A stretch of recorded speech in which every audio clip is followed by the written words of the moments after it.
Maud Barlow mentioned that she believes water is a human right and it should be freely available to all, but of course, and she warned against the commoditization of water, but of course water is already a commodity, and a lot of money changes hands and it is already traded. And next we have a talk from Paul Milgrom, who is 2020 laureate in economic sciences, and he's joining us online from Stanford. And I very much hope that we have Paul on screen. Paul, can you hear me? I do hear you. Can you hear me? Indeed, we can. Thank you so much for joining, and the next 15 minutes is yours, so please go ahead. Water trading in California is your topic. Okay, well, thank you, everybody. I'm sort of new to water, and I was curious about the relative paucity of water transactions in California, and especially as everybody out here knows, in the Western United States, we've had a long period of drought. Our reservoirs are extremely low, as some of these pictures show. Colorado River reservoirs are running low. We have excess withdrawals of groundwater in California. The Western megadrought is thought to be the worst in 1,200 years. And we need to use water effectively. And a lot of people ask, or at least a lot of economists ask, why can't we use markets to direct water to its highest value use? And as I began to review that, one of the things I have come upon, apart from all the ethical issues and so on that I know are also extremely important, water's not like other commodities. It's not like oil, for example. So because I have a relatively short time, just about 15 minutes, I've been asked to keep my presentation to. I'm going to limit my attention mostly to the first of 4 points that I would talk about in a longer talk. There are very low levels of trade in water in California. And one reason for that is the complexity of trade and the externalities that are inherent in water, which are different from anything else I've ever seen. Another reason, which I won't talk about much, is a bad and incomplete standardization and definition of what the water commodity might be, difficulties in accurate and accessible measurement of usage and of externalities. That's changing with improved technologies now, which is a reason to be hopeful that we can get a more efficient use. And inadequate platforms for market communication, for people to be aware of what the opportunities are for making exchange. But I want to focus just on point one. And so the remainder of this talk is going to be a description of especially how externalities and the complexity of trade impede water markets. And then I'm going to tell you, well, one of the reasons I've gotten interested in this is previously I had worked on radio spectrum, which also has some tremendous complexities, which are related to some of the complexities in water markets. And I thought it might give me a different perspective that might help me make these markets work better. So I want to focus on this picture, which I hope will help people understand what I'm talking about. This is an area near Sacramento, California, and we're looking at an example of water rights that exist there and the hydrological network. And I don't know, can you guys see my cursor when I point like this? I wish I could, if somebody could nod, it would help me understand. Well, maybe not. Okay. Oh, yes, that you can. Okay, so good. I'm now pointing these blue lines, these represent streams that exist in this part of California. These yellow lines indicate canals that carry water from one place to another. And these red dots that I'm pointing to here and here and here and here and here, these are all farmers who hold rights to take water from the stream. And the green lines indicate points of diversion. So here water is diverted from the stream to this farm and this farm that farm. And so that's the basic data. Now, what's interesting about water that makes it different, yeah, one of the things that's interesting about it is return flows. So you can see, for example, that this farmer who is taking water from a stream here and water from a stream here, if this farmer irrigates their field, some of it is used. There's evapotranspiration, some of it evaporates, some of it is used in the crops, but some of it flows back into an aquifer or into a stream, this stream here. So the water is taken from that stream and returns to this stream. Here's a farmer that takes water from this stream, and some of it is returned back into the stream, some of it is used and not returned, and some of it returns back into the stream there. So the point is that users return water to their original stream of diversion and to other streams, and sometimes also to some of the water may go into aquifers and help recharge aquifers, where it'll be used as groundwater by other farmers. So let's see what that does in terms of thinking about efficient use of water and water trading. So this is an example based on work by a graduate student, Billy Ferguson, here at Stanford. And just to show how this interaction might look. So here we have a stream of which 40 acre-feet are available for diversion. Here's another stream also with 40 acre-feet of rights available for diversion. And Bob has rights to take 20 acre-feet and Alice 25. So that's 45 acre-feet, which looks like it's more than the capacity of the stream. And Charlie over here has rights to take 45 acre-feet from the second stream. Okay, now the reason that this is actually feasible is that in this example, although Bob is taking 28 acre-feet of water from this stream, he's returning 5 of it to the stream on the left, and he's returning another 5 to the stream on the right. That is, half of the water is actually flowing back to the streams. And so since he took 20 acre-feet out and returned 5, there's 25 available to be taken out by Alice. Similarly, for Charlie, there was 40 that was flowing in the stream. 5 acre-feet are being added to the stream by Bob's use, and that leaves the 45 that Charlie is able to use. So these diversions are feasible in this hydrologic network. Now, suppose that Alice values water more than Bob. One of the things that's happening in California, for example, right now, is that there are some farmers with permanent crops. They have trees that they need the water desperately to keep the trees alive, and others who have annual crops might be able to get by with less water for a year. And so suppose that Alice wants to buy marginal water from Bob and wants to buy 8 acre-feet from Bob, because she has, for example, trees, and it's much more valuable to her to be able to extract that water. Well, now Bob might arrange that by diverting only 12 acre-feet of water, and then his return flows are not going to be 5 anymore. He's returning about half the water. So his return flow from Bob in this example might be 3 acre-feet to the first stream and 3 acre-feet to the second stream.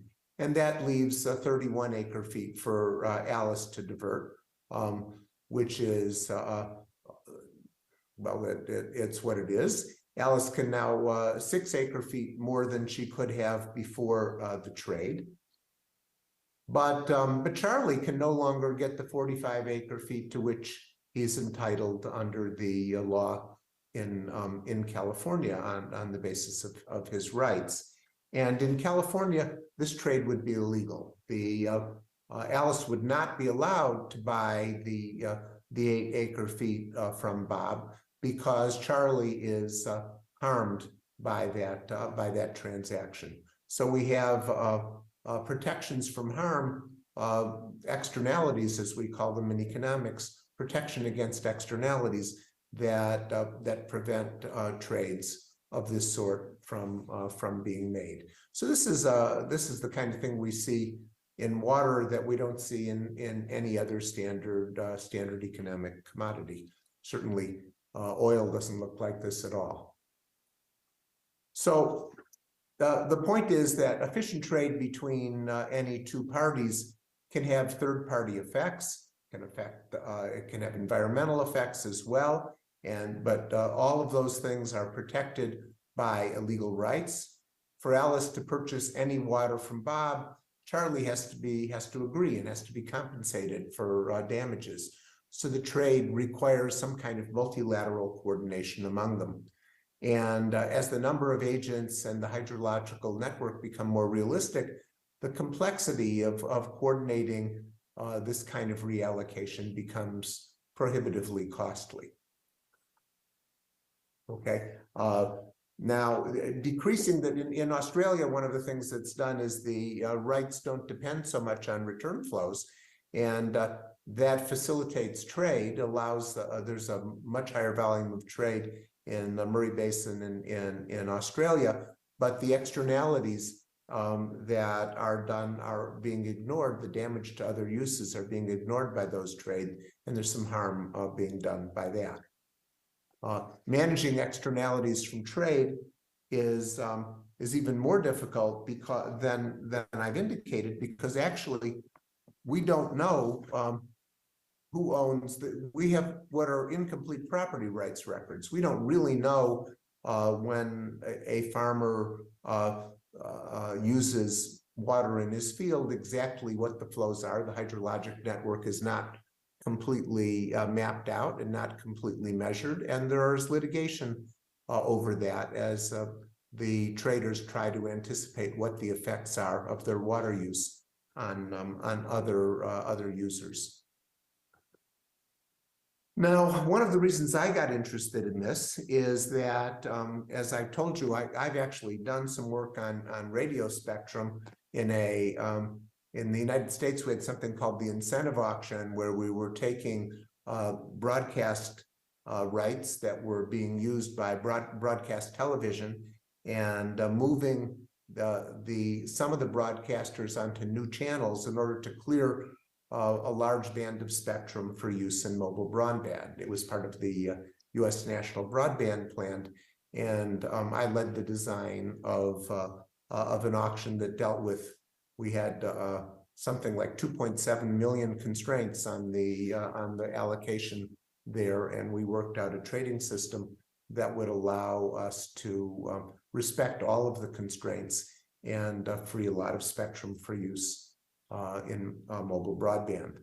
So I'm hopeful that some of those ideas might be reused in connection with water exchange. Changing conditions create conditions for profitable, valuable transfers of rights. So mobile broadband versus broadcast television was a change that was going on at the time, where fewer viewers were viewing over-the-air broadcast because of they were viewing over the internet, they were viewing cable and satellite, and over-the-air broadcast had become less valuable, and we needed to move the spectrum to higher value uses. We have in the West, we have many low value uses of crops. We have higher value uses. We have urban uses that we have high value uses for on a temporary basis for trees and so on, which if we have a season where they get no water could die. So moving water from high value uses to low value, from low value uses to high value uses is something that can add a lot of value to the total system. Rights might need to be combined or converted to be put to these uses. I've already shown you how a trade can affect other parties, and there are going to be multiple parties involved. And just as moving from television broadcast to broadband, moving from local irrigation to urban consumption might be similarly complex. And we have means for dealing with that, which I'm hoping to be able to bring to bear. The computational complexity in working out trade for for radio spectrum, and the engineering models required a careful study of frequency interference. As I said, we had nearly 3 million constraints, about 2.7 million constraints to deal with in the radio spectrum. Return flows similarly are quite complex. And from a computer science point of view, these NP-hard problems in the interference graph for radio spectrum remind me of some of the complexity we see in these massive hydrological models. So I guess the way I want to conclude is that the current mega drought highlights how climate change is continuing to disrupt water resources. Recent work shows that a healthy active market can effectively combat scarcity and allow some better adaptation to climate change. Market designers are uniquely situated to study the key sources of market failure in the California water markets. I'm hopeful that the incentive auction may provide a useful framework for water market redesign. And I want to end with a quote from Mark Twain, a famous American writer, who, in describing the West, said, "Whiskey is for drinking, water is for fighting over." That's it. That's my 15 minutes.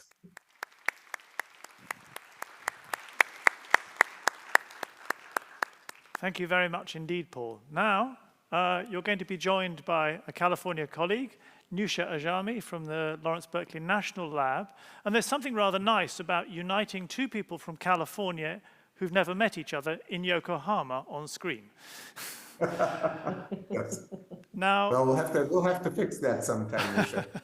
Yes, for sure. I leave the two of you in conversation, please. Newsha, over to you. Thank you so much. It's such a pleasure to be here. And Paul, I really appreciate this opportunity to have this conversation with you. I want to say, actually, this topic is very close and near to my heart. I actually advised a graduate student who built a gold-based trading model for exchanging to diversify water supply portfolios in one of the regions in California. And we did try to use cap and trade and markets as part of that process. So, and auctions. So it's really wonderful to be here and having this conversation with you.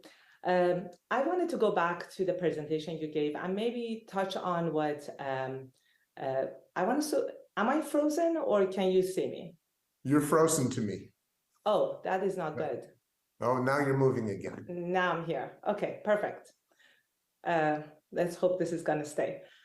The question I have for you, which goes back to what Adam also mentioned earlier, and some of the issues we have dealt with in California, is how would you introduce a complexity of social and environmental limitations, and the fact that environment and people with lack of resources do not have the capacity to be active in these kind of trading models, and people need water to drink, even though if it's a commodity, it's a human right, and environment is definitely suffering from some of the existing fights we are having over water. Yeah, so one of the things that we can do in modern design, and I realize this is not the way, if you've only taken standard economics, you've never seen this done before, right? In the standard economic model, we have supply, we have demand. You find a price at which the market clears, and that's all there is, right? Everything else falls as it may, and if you have some people who can't afford it, well, too bad is sort of almost the message that you get in a traditional model. And in fact, physical commodities, and I realize I'm getting a little bit abstract, and I don't want to make this too far afield, but physical commodities are never as homogeneous as that. We always have additional constraints, additional complexity in these things. And what's happened in modern market design is you can give me a wide variety of kinds of constraints. You can tell me that we need to supply a certain amount of resources for the environment in different places.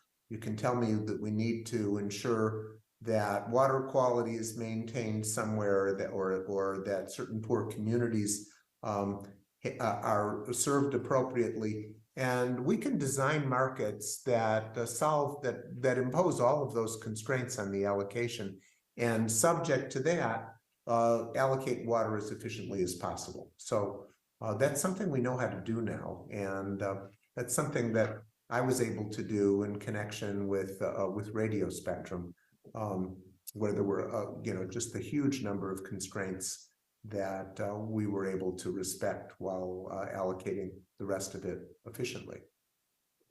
I think that's a great point. And actually, in the study we did try to introduce everybody as agents in the process. So everybody had they could have their own goals and objectives, because people can have different goals and objectives, and they could contribute in the market in different ways, trying to optimize. And obviously, you can have multiple constraints, try to find the best solution for everybody, as you can. The challenge here, though, comes down to the idea that not the idea, actually the challenge that climate change is impacting the amount of water we receive, right? And it's impacting it in so many different ways. So the amount of water that ends up in these rivers, it's quite diverse year to year. And then also on top of that, the extremes we are experiencing, sometimes, like, for example, last year in California, our snow evaporated without becoming a runoff, right? So we ended up getting a lot less runoff than we were expecting. So we are dealing with physical and natural processes that are uncertain, they're complicated, and makes the whole situation a lot more fragile, and not as easily managed as a engineered solution, right? Which is a little bit more predictable, easier to know where it comes, where it goes, and all that. So, I guess would love to hear your perspective on how to incorporate that, because sometimes when it comes to that point, that's where there will be some winners and losers, and that's a difficult situation to be in if you're a decision maker. Yes. So I understand that. One of the things that makes water different from radio spectrum, for example, is that I know how much spectrum is there and what the constraints are, and that made that problem different. And I don't have a proposal yet for any of the many market problems that face California.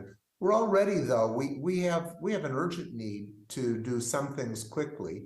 There are already proposals on the Colorado River, for example, but for the proposals to spend money where the state might acquire some senior water rights in order to reduce water use. There's a question about how to do that and how to do that. Most of it, I imagine myself as I get into this, starting with not trying to start with a solution to the whole problem as you're describing, Newsha, which I don't have an approach for everything together yet. I hope to move in that direction, but to start with some smaller things. The Colorado River is a pretty big problem all by itself.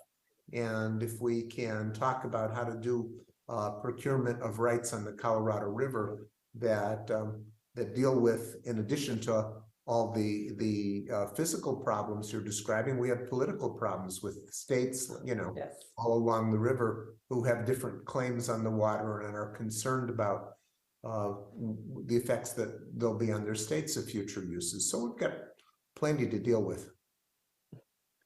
absolutely. I think one thing that you touched on, which is quite important, and maybe it's important for the audience to understand, some of these rights were allocated 100 years ago when we had a totally different climate, totally different conditions, much smaller population, a lot less complexity in this process. Yeah. And people are still holding those rights. It's somewhat mind-boggling to think about the water rights system in the Western United States, because people have very specific rights to the specific river, which can have different amount of water different years. So it's kind of like a very complex situation. And I think you also touched on the institutional and political setup, which is complex, very unpredictable at times, and also we also have different states that are competing against each other for the same rights, and they also need to be able to sort of meet their demand at a different situation. Maybe going back to a comment you made on higher value uses, which I think it's a very important topic, and I think it just goes back to, I would love to hear your perspective on it. You know, higher value user is a very subjective thing. You know, we can, depending on where we are, we can make different kind of decisions. We can think different uses are more important. For example, if we tell to agriculture, urban areas or urban water use is more important, they might disagree, right? So I would be very interested to hear your perspective on how to manage something like that when you are in a complex market. Well, so some of this stuff, so you're right. Of course, there's a conflict between urban and rural uses, where some of it is about lifestyle or about perspectives that people don't agree about. But there's a lot of it that people do agree about. I think, you know, among the farmers in California, I think they understand that where you're growing, you know, annual crops, and where you have trees that will die if you don't irrigate them, and you have crops where you can let a field lie fallow for a year, that in a period of shortage, you ought to prioritize, no matter what the rights were originally, you ought to prioritize by trading the rights toward the permanent crops. And we see other cases where there are some agricultural uses, and again, I don't want to get myself in political problems by naming at this point, especially at this early point in my involvement, but there's some crops where it just seems obvious that that despite the rights, the values are very low. The farmers are not making much money for their crop. They'd be perfectly willing to sell those crops, to sell those rights, and they could be more useful either in the high value agricultural uses or in urban uses. You know, there's difficulties in doing that, but many of those difficulties are political and legal. People are afraid that if they make a sale, they'll be showing that they never needed that water and they'll lose the rights in the future. There are also political things that you're worried that if you have large farms that are using less water, the local communities will have less employment and it'll depress the communities. And all of that stuff has to be taken into account, which makes this complicated. But I'm up for that. I mean, I don't think those complications are enough to prevent us from doing this well. I think one other thing you mentioned, which I think is quite important in California water, and we lack it, is a very effective centralized data source, the data repository that would allow people to exchange rights, water, or anything related to water, and be able to track and have some transparency. So this lack of transparency actually have allowed and enabled a lot of people to, you know, go under the radar and do different things. But I think that had disabled the government to better regulate this process. And I think that is, I really appreciated you bringing that up, but I wanted to connect that maybe to another part, which is how does the sort of, you know, again, water is a limited commodity, so we can't generate a lot of it, right? How does all that connect to sort of the cap that we have in the amount of water we can use? And I would like to then go to the relationship between permanent crops and you know, row crops that, you know, and how that plays in that process. I missed that last I'm sorry, I don't know why my Wi-Fi, but okay, so I think the question here is, what's the relationship between setting a cap, because water is a limited resource, and we want to make sure the market doesn't end up, you know, overusing or mining the resource. And from there, I would like to go back to the permanent crop issue. To the permanent shortage issue. Is that what you're saying? Yep. Yes, but I want to actually see if you can make comment on creating a cap in the market that you're talking about. How would we create a cap on how much trading can happen and in what level? Yes, well, one of the problems that we have, I mean, certainly one of the, so you're talking about the cap with a cap in the sense of cap and trade, I think is what you're. Sense of cap and trade, like how do we make sure people are not exchanging things that don't exist or they don't end up overusing the right? Right, and this is a standard problem in market design, actually. It's not unique to water.